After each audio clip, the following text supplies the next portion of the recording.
এই মুহূর্তে আমি যে বাড়িটির সামনে দাঁড়ায় আছি এটা বদরপুরের একটা ঐতিহ্য বলা যায়। কারণ এত একটা সুন্দর বাড়ি বদরপুর গ্রামে, যা কল্পনার বাহিরে, যে গ্রামের মধ্যে এত সুন্দর করে বাড়ি একটা করছে, দেখানোর আমরা চেষ্টা করি। আজকে আমাদের গন্তব্যস্থল বদরপুর গ্রাম।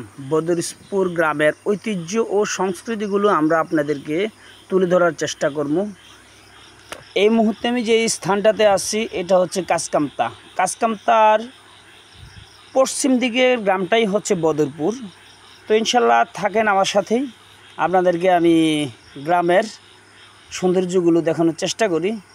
সর্বপ্রথমে দেখতেছি একটা ভাই একটা বোন কত আগলে তার ভাইকে নিয়ে যাচ্ছে। তো চোখটা পড়ে গেল সেখানে। সামনে যেতে না যেতে দেখলাম একটা বাড়ি, সর্বপ্রথমেই যে একটা বাড়ি পড়ে, ওই বাড়িটার দিকে নজর পড়লো। এটা হচ্ছে গাজী ভিলা। তো এই বাড়িটা সর্বপ্রথমে বদরপুরে ঢুকতে এই বাড়িটার দিকে নজর যাবে যেই কোনো লোকেরই। অনেক সুন্দর একটা বাড়ির গেট। ভিতরের কি অবস্থা আমার জানা নাই। তো প্রথম গেটটা দেখে আশা করি মনে হয় ভিতরেও অবস্থা অনেক ভালো হবে।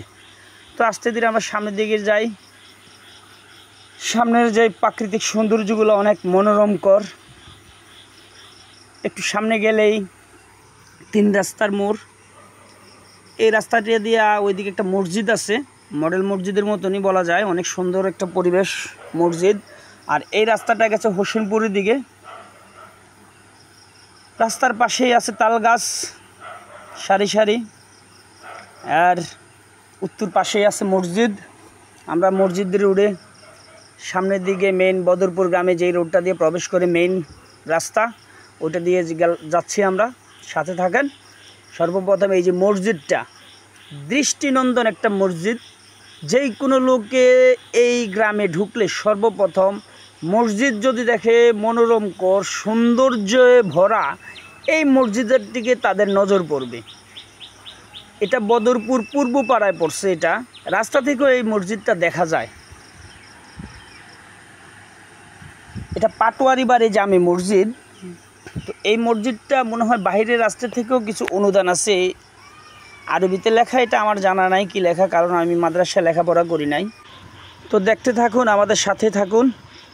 একটু সামনে গেলে যে পশ্চিম দিকে সর্বপ্রথম একটা কালভার্ট পড়বে, আর কালভার্টের দুই পাশেই আছে দোকান। তাদের সাথে কিছুটা আলাপচারিতা আমাদের। ওই মসজিদটা সুন্দর লাগে যে আমরা এখানে, কিন্তু মসজিদটা অনেক সুন্দর। আরেকটা মসজিদ আছে, আমি আইছিলাম মনে কালকে না পরশু আইছিলাম। তো দেখছি এদিকে মসজিদ আর কয়েকটা বাড়ি আছে, মানে অনেক সুন্দর সুন্দর জিনিস আছে। খেলা দেখা লেগে আইলাম। তো ওনাদের সাথে আলাপচারিতায় বুঝতে পারলাম ওনারা আমার ভিডিওগুলো দেখে। তো এই জন্য আমাকে দেখে ওনারা চিনতে পারছেন। তো ওনাদের সাথে খানিকটা কথা বললাম, ভালোই লাগলো। তো আস্তে আমরা আবার সামনের দিকে যাই। যেতে না যেতে সামনেই পড়বে যেটা ঐতিহ্যবাহী একটা দিঘি বলে এটাকে। তো এই দিঘিটা হচ্ছে রামসিংহের বাড়ির দিঘির বলে পরিচিত। তো সর্বপ্রথমে আমার রামসিংহের বাড়ির দিঘিটার নজরে আসলো। অনেক বড় এক বিশাল দিঘি, অনেক বড় বড় মাছ পাওয়া যায় এই পুকুরে। এই পুকুর নিয়ে একটা ঐতিহ্য আছে, একটা কাহিনী আছে, বিশাল এক কাহিনী। তো যাক, আমরা সেই দিকে আর যাবো না, একটু সামনের দিকে যাই। আরও সৌন্দর্যগুলো আছে এই গ্রামের, ওইগুলো আপনাদের মাঝে তুলে ধরার চেষ্টা করি। যারা যারা দূর প্রবাসে আছেন হয়তো আপনারা দেখেন না, দেখেন আপনাদের এলাকাটা। তো আরেকটু সামনে গেলে আরেকটা দৃষ্টিনন্দন একটা বিল্ডিং পড়বে। লোভটা সামলাইতে পারলাম না, তাদের অনুমতি নিয়েই ভিতরে প্রবেশ করলাম। এত সুন্দর একটা সৌদি প্রবাসী, উনি এই বাড়িটা করছে। দৃষ্টিনন্দন একটা বাড়ি, ভিতরের যে সৌন্দর্য, এমন সৌন্দর্য, ওনার বুকের পাটা জানি কত বড় ভাই। এত সুন্দর করে একটা বাড়ি করছে যে কারুকাজে ভরপুর, ডিজাইনগুলো দৃষ্টিনন্দন। আরেকটু সামনে গেলে এর পাশাপাশি দক্ষিণ পাশে এই বিল্ডিংটা মনে হয় মোটামুটি বয়স হবে, কিন্তু একটা জিনিস চিন্তা করলে যে এই বিল্ডিংটারও কত সৌন্দর্য করছে ওই সময়কার। উনিও সৌদি প্রবাসী, ওনার বিল্ডিংটা দেখো অনেক ভালো লাগলো। আরও সৌন্দর্যগুলো দেখাই। সামনে গেলে মসজিদ, এইটাই হচ্ছে বদরপুর গ্রামের ঐতিহাসিক মসজিদ যেটাকে বলে।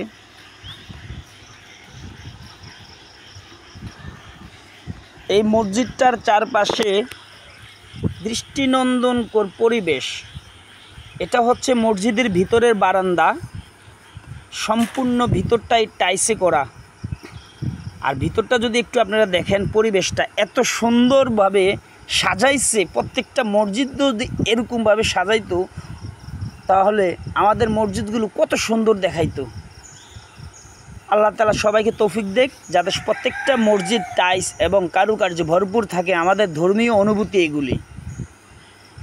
মসজিদটা যে এত সুন্দর, আমি ভিতরে প্রবেশ না করে আর পারি নাই।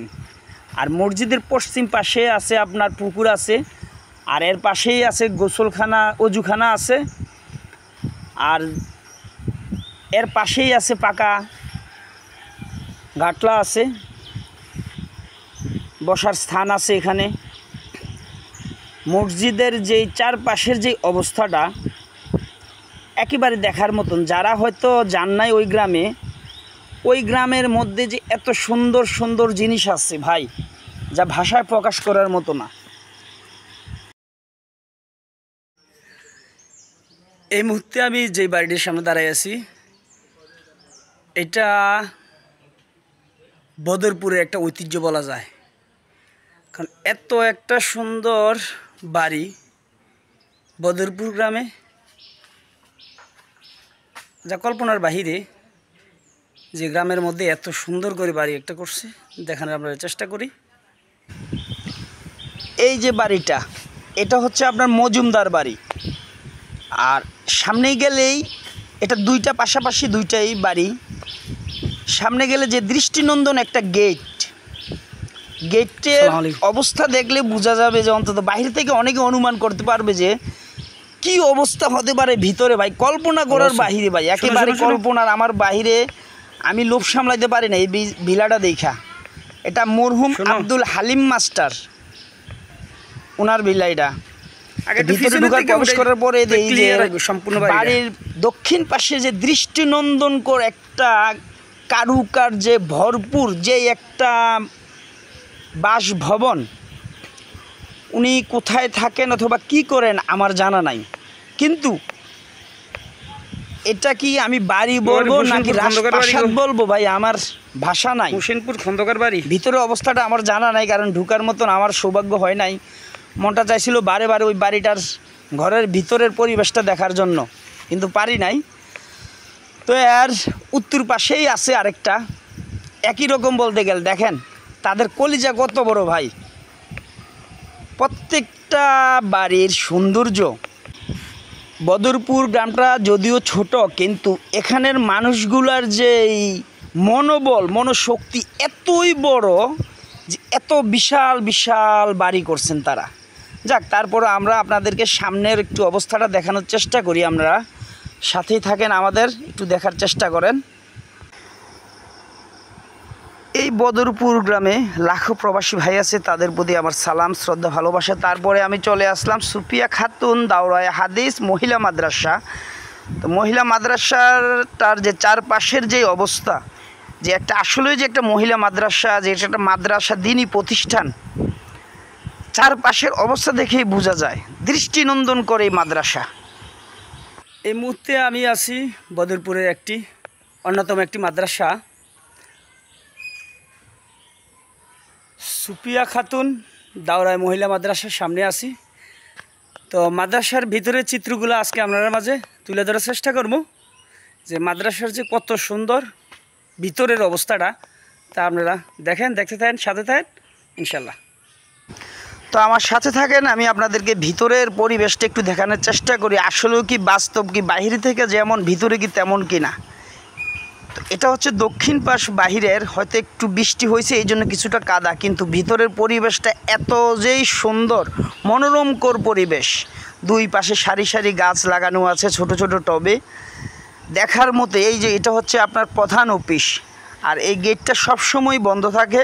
আমি চেষ্টা করব ওনাদের অনুমতি নিয়ে একটু ভিতরে যাবার, যদি ওনারা অনুমতি দেয়। তো আসেন আমরা একটু গদির ভিতরের দিকে যাই, প্রবেশ করি। আসসালামু আলাইকুম, ভালো আছেন হুজুর?